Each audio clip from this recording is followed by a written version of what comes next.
Thrift by Samuel Smiles. Chapter 8. Savings Banks Continued. The same feeling of suspicion frequently prevents workmen depositing money in the ordinary savings bank. They do not like it to be known to their employers that they are saving money, being under the impression that it might lead to attempts to lower their wages. A working man in a town in Yorkshire who had determined to make a deposit in the savings bank, of which his master was a director, went repeatedly to watch at the door of the bank before he could ascertain that his master was absent, and he only paid in his money after several weeks' waiting, when he had assured himself of this fact. The miners at Bilston, at least such of them as put money in the savings bank, were accustomed to deposit it in other names than their own, nor were they without reason, for some of their employers were actually opposed to the institution of savings banks, fearing lest the workmen might apply their savings to their maintenance during a turnout, not reflecting that they have the best guarantee of the steadiness of this class of men in their deposits at the savings bank. Mr. Baker, inspector of factories, has said that the supreme folly of a strike is shown by the fact that there is seldom or never a rich workman at the head of it. A magistrate at Bilston, not connected with the employment of workmen, has mentioned the following case. I prevailed, he says, upon a workman to begin a deposit in the savings bank. He came most unwillingly. His deposits were small, although I knew his gains to be great. I encouraged him by expressing satisfaction at the course he was taking.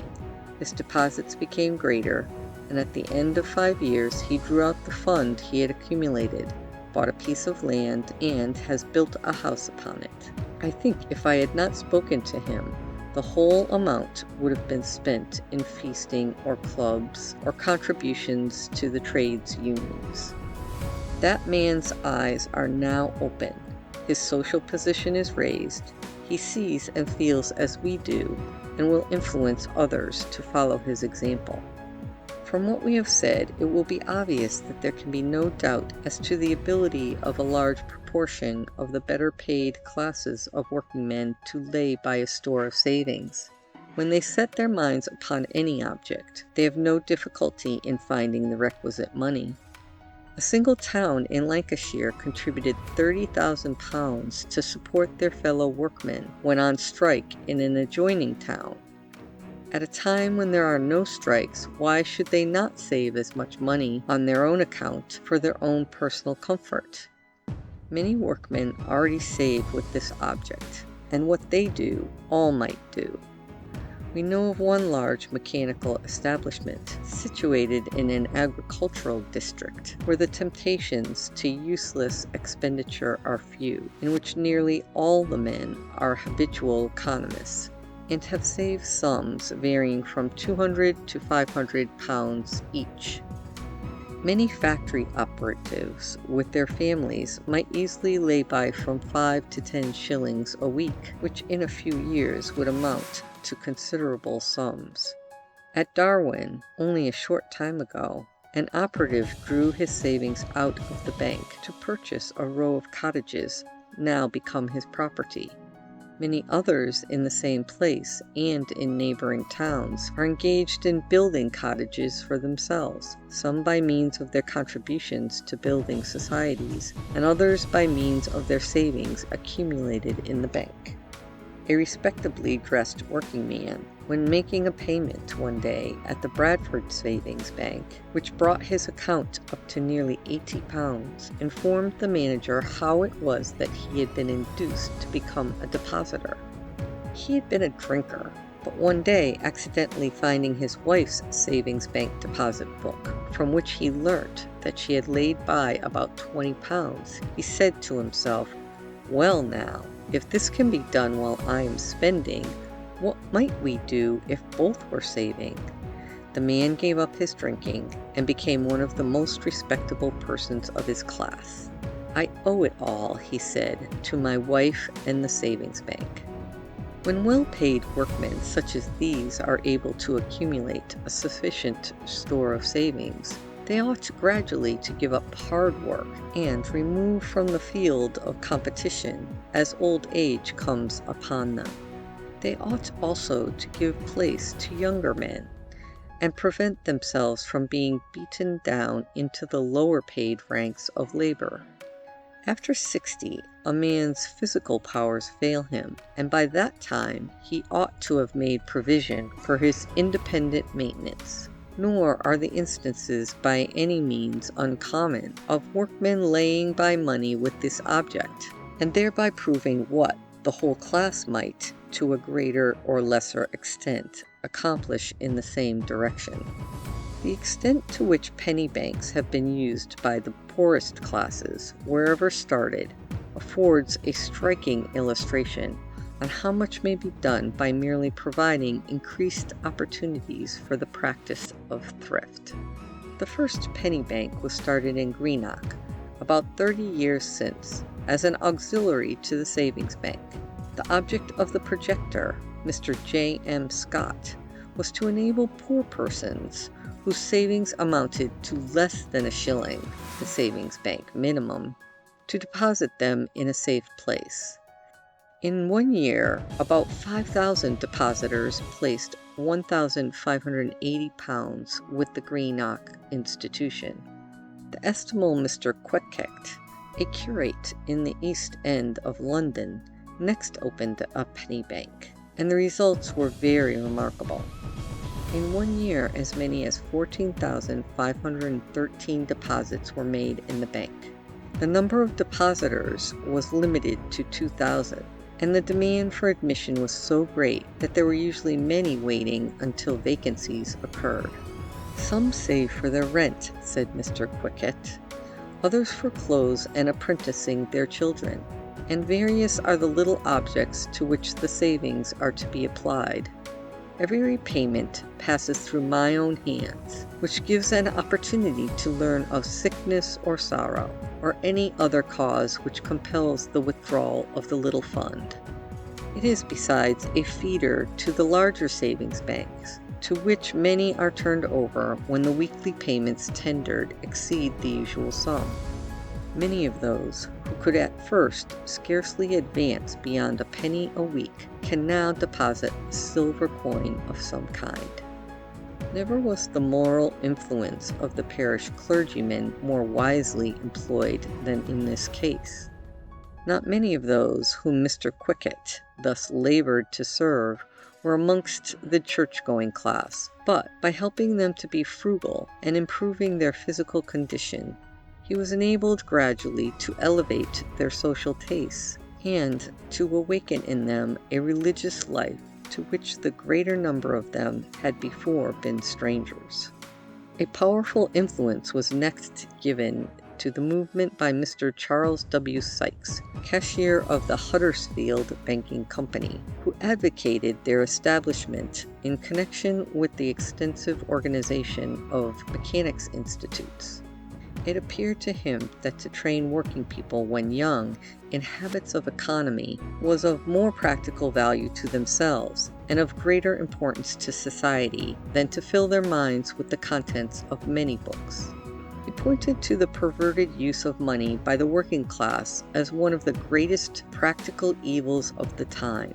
In many cases, he said, the higher the workmen's wages, the poorer are their families, and these are they who really form the discontented and dangerous classes.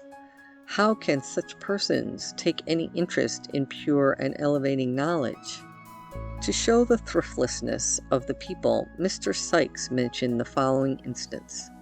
An eminent employer in West Riding, he said, whose mills for a quarter of a century have scarcely run short time for a single week, has within a few days examined the rate of wages now paid to his men, and compared it with that of a few years ago. He had the pleasure of finding that improvements in the machinery had led to improvements in wages. His spinners and weavers are making about 27 shillings a week. In many instances, some of their children work at the same mill, and in a few instances their wives. and often the family income reaches from 100 to 150 pounds per annum. Visiting the homes of some of these men, he is seen with feelings of disappointment, the air of utter discomfort and squalor with which many are pervaded. Increase of income has led only to increase of improvidence. The savings bank and the building society are equally neglected, although at the same mill there are some with no higher wages whose homes have every comfort, and who have quite a little competency laid by. In Bradford, I believe, a munificent employer on one occasion opened 700 accounts with the savings bank for his operatives, paying in a small deposit for each. The result was not encouraging. Rapidly was a small portion of the sums drawn out, and very few remained as the nucleus of further deposits. Footnote 1. From Sykes's excellent little handbook entitled Good Times, or The Savings Bank and the Fireside. Mr. Sykes suggested that each Mechanics' Institute should appoint a preliminary savings bank committee to attend once a week for the purpose of receiving deposits from the members and others.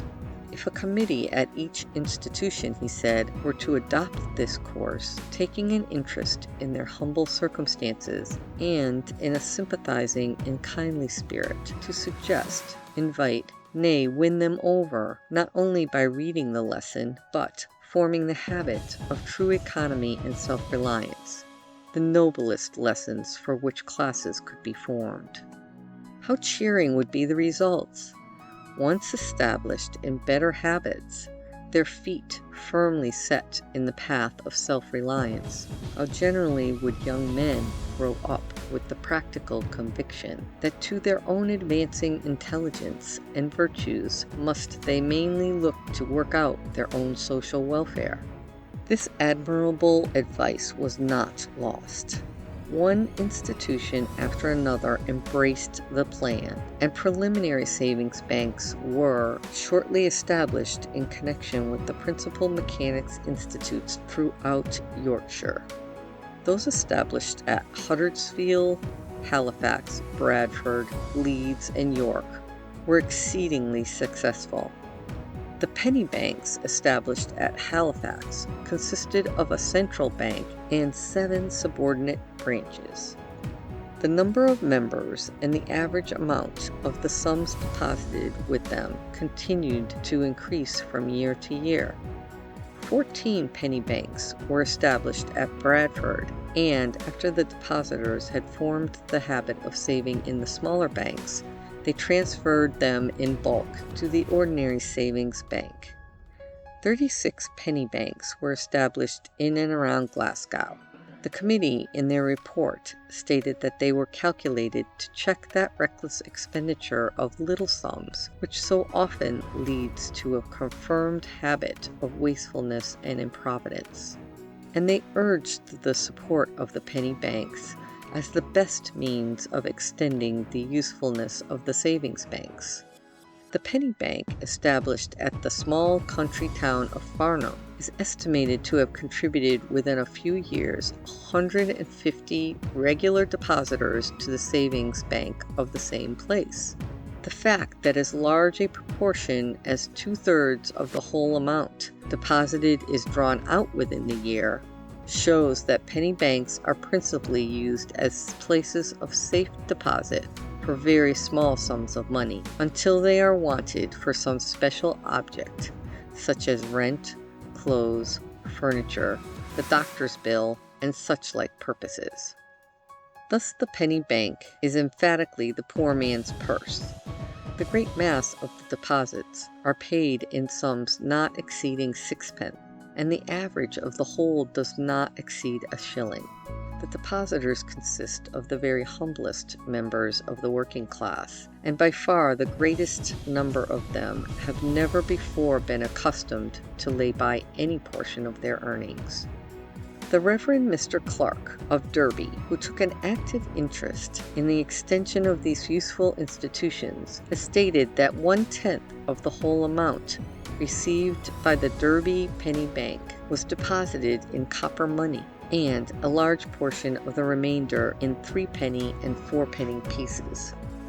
It is clear, therefore, that the penny bank reaches a class of persons of very small means, whose ability to save is much less than that of the highly paid workmen, and who, if the money were left in their pockets, would in most cases spend it in the nearest public house. Hence, when a penny bank was established at Putney and the deposits were added up at the end of the first year, a brewer who was on the committee made the remark, "Well, that represents 30,000 pints of beer not drunk." At one of the penny banks in Yorkshire, an old man in receipt of parish outdoor relief was found using the penny bank as a place of deposit for his pennies until he had accumulated enough to buy a coat. Others saved to buy an 8-day clock, or a musical instrument, or for a railway trip. But the principal supporters of the penny banks are boys, and this is their most hopeful feature, for it is out of boys that men are made. At Huddersfield, many of the lads go in bands from the mills to the penny banks, emulation as well as example urging them on. They save for various purposes, one to buy a chest of tools, another a watch, a third a grammar or a dictionary. One evening a boy presented himself to draw £10. According to the rules of the penny bank, a week's notice must be given before any sum exceeding 20 shillings can be withdrawn, and the cashier demurred to making the payment. "Well," said the boy, "the reason's this. Mother can't pay her rent. I'm going to pay it. For as long as I have aught, she shall have it." Another case, a youth drew £20 to buy off his brother who had enlisted. "Mother frets so," said the lad, "that she'll break her heart if he isn't bought off, and I cannot bear that." Thus these institutions give help and strength in many ways, and besides enabling young people to keep out of debt and honestly to pay their way, furnish them with the means of performing kindly and generous acts in times of family trial and emergency. It is an admirable feature of the ragged schools that almost every one of them has a penny bank connected with it for the purpose of training the scholars in good habits which they most need. And it is a remarkable fact that in 1 year not less than £8,800 were deposited in 25,637 sums by the scholars connected with the Ragged School Union. And when this can be done by the poor boys of the ragged schools, what might not be accomplished by the highly paid operatives and mechanics of England? But another capital feature in the working of penny banks as regards to the cultivation of prudent habits among the people is the circumstance that the example of boys and girls depositing their spare weekly pennies has often the effect of drawing their parents after them. A boy goes on for weeks paying his pence and taking home his passbook. The book shows that he has a ledger folio at the bank expressly devoted to him, that his pennies are all duly entered, together with the respective dates of their deposits, that these savings are not lying idle, but bear interest at 2.5% per annum, and that he can have them restored to him any time under 20 shillings without notice, and at above 20 shillings, and then after a week's notice has been given. The book is a little history in itself, and it cannot fail to be interesting to the boy's brothers and sisters, as well as to his parents. They call him "good lad," and they see he is a well-conducted lad. The father, if he be a sensible man, naturally bethinks him that, if his boy can do so creditable a thing, worthy of praise, so might he himself. Accordingly, on the next Saturday night, when the boy goes to deposit his 3 pence at the penny bank, the father often sends his shilling. Thus a good beginning is often made, and a habit initiated, which, if persevered in, very shortly exercises the most salutary influence on the entire domestic condition of the family. The observant mother is quick to observe the effects of this new practice upon the happiness of the home, and in course of time, as the younger children grow up and earn money, she encourages them to follow the elder boys' example. She takes them by the hand, leads them to the penny bank, and accustoms them to invest their savings there.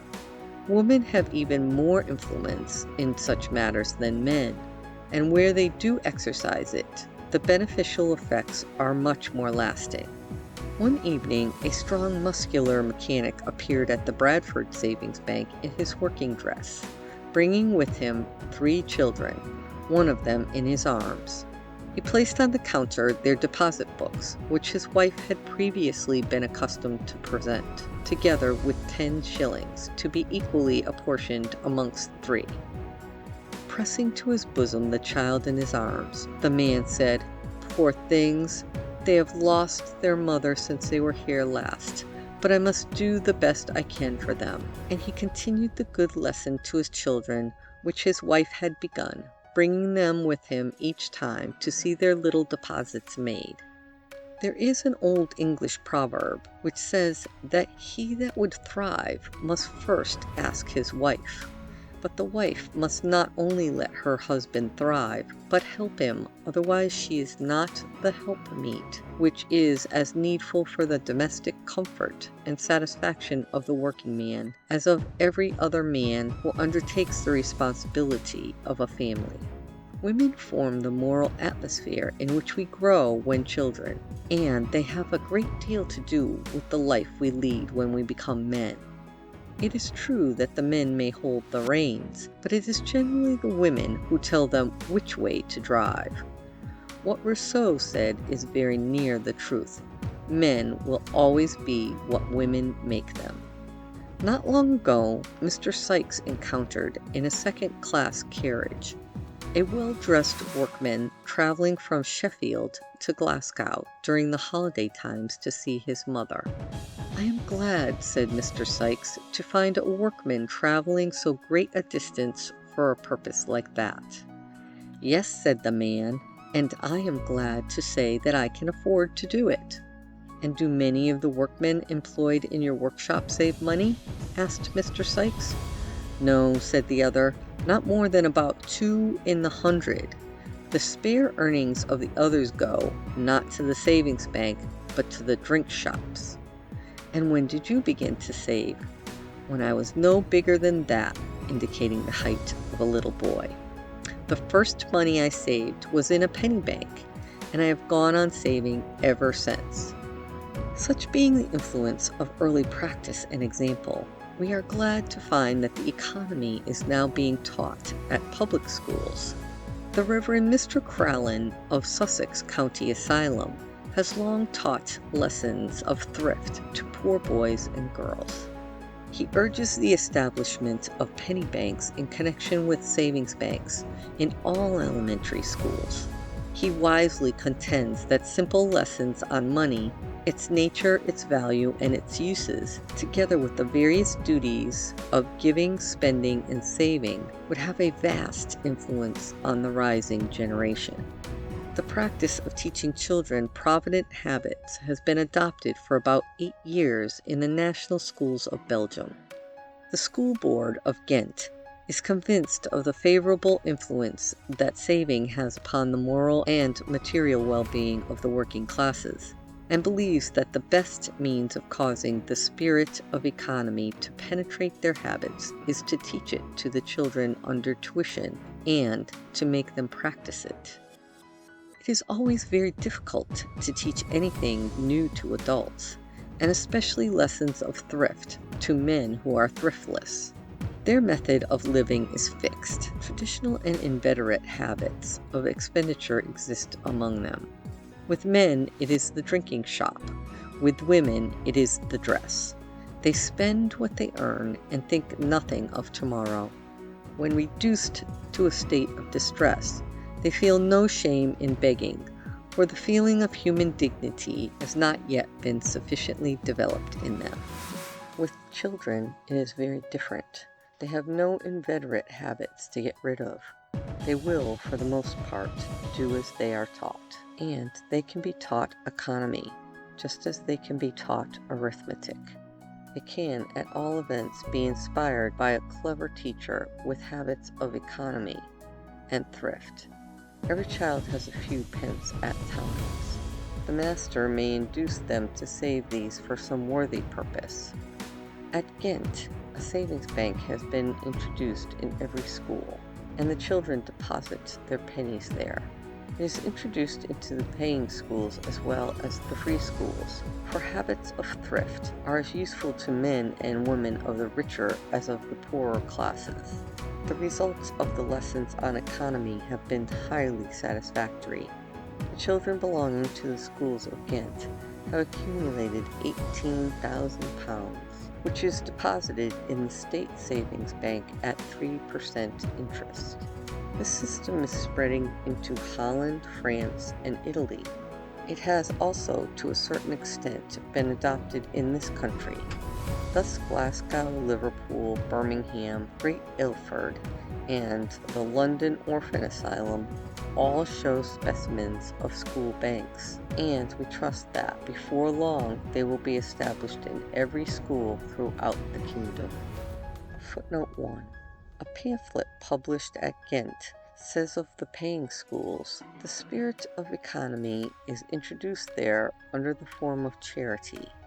The young girls buy with their pocket money firstly materials, say cotton or linen, of which they afterwards make articles of dress during the hours set aside for manual work. Afterwards, the shirts, stockings, dresses, handkerchiefs, or aprons are distributed to the poorer children of the free schools. The distribution becomes the object of a little holiday. We know of nothing that can be more touching. The poor children are assembled in the collier school. Our young ladies go also. One of them says a few words feelingly to her sisters in the poorer classes. One of the girls of the free schools replies. Then the pretty and useful things which have been made during the last year are distributed. It is the donors themselves who present the fruits of their labor to the poorest among the poor. The distribution is intermingled with singing. Need we reiterate the blessings of this blessed economy? End of section 12.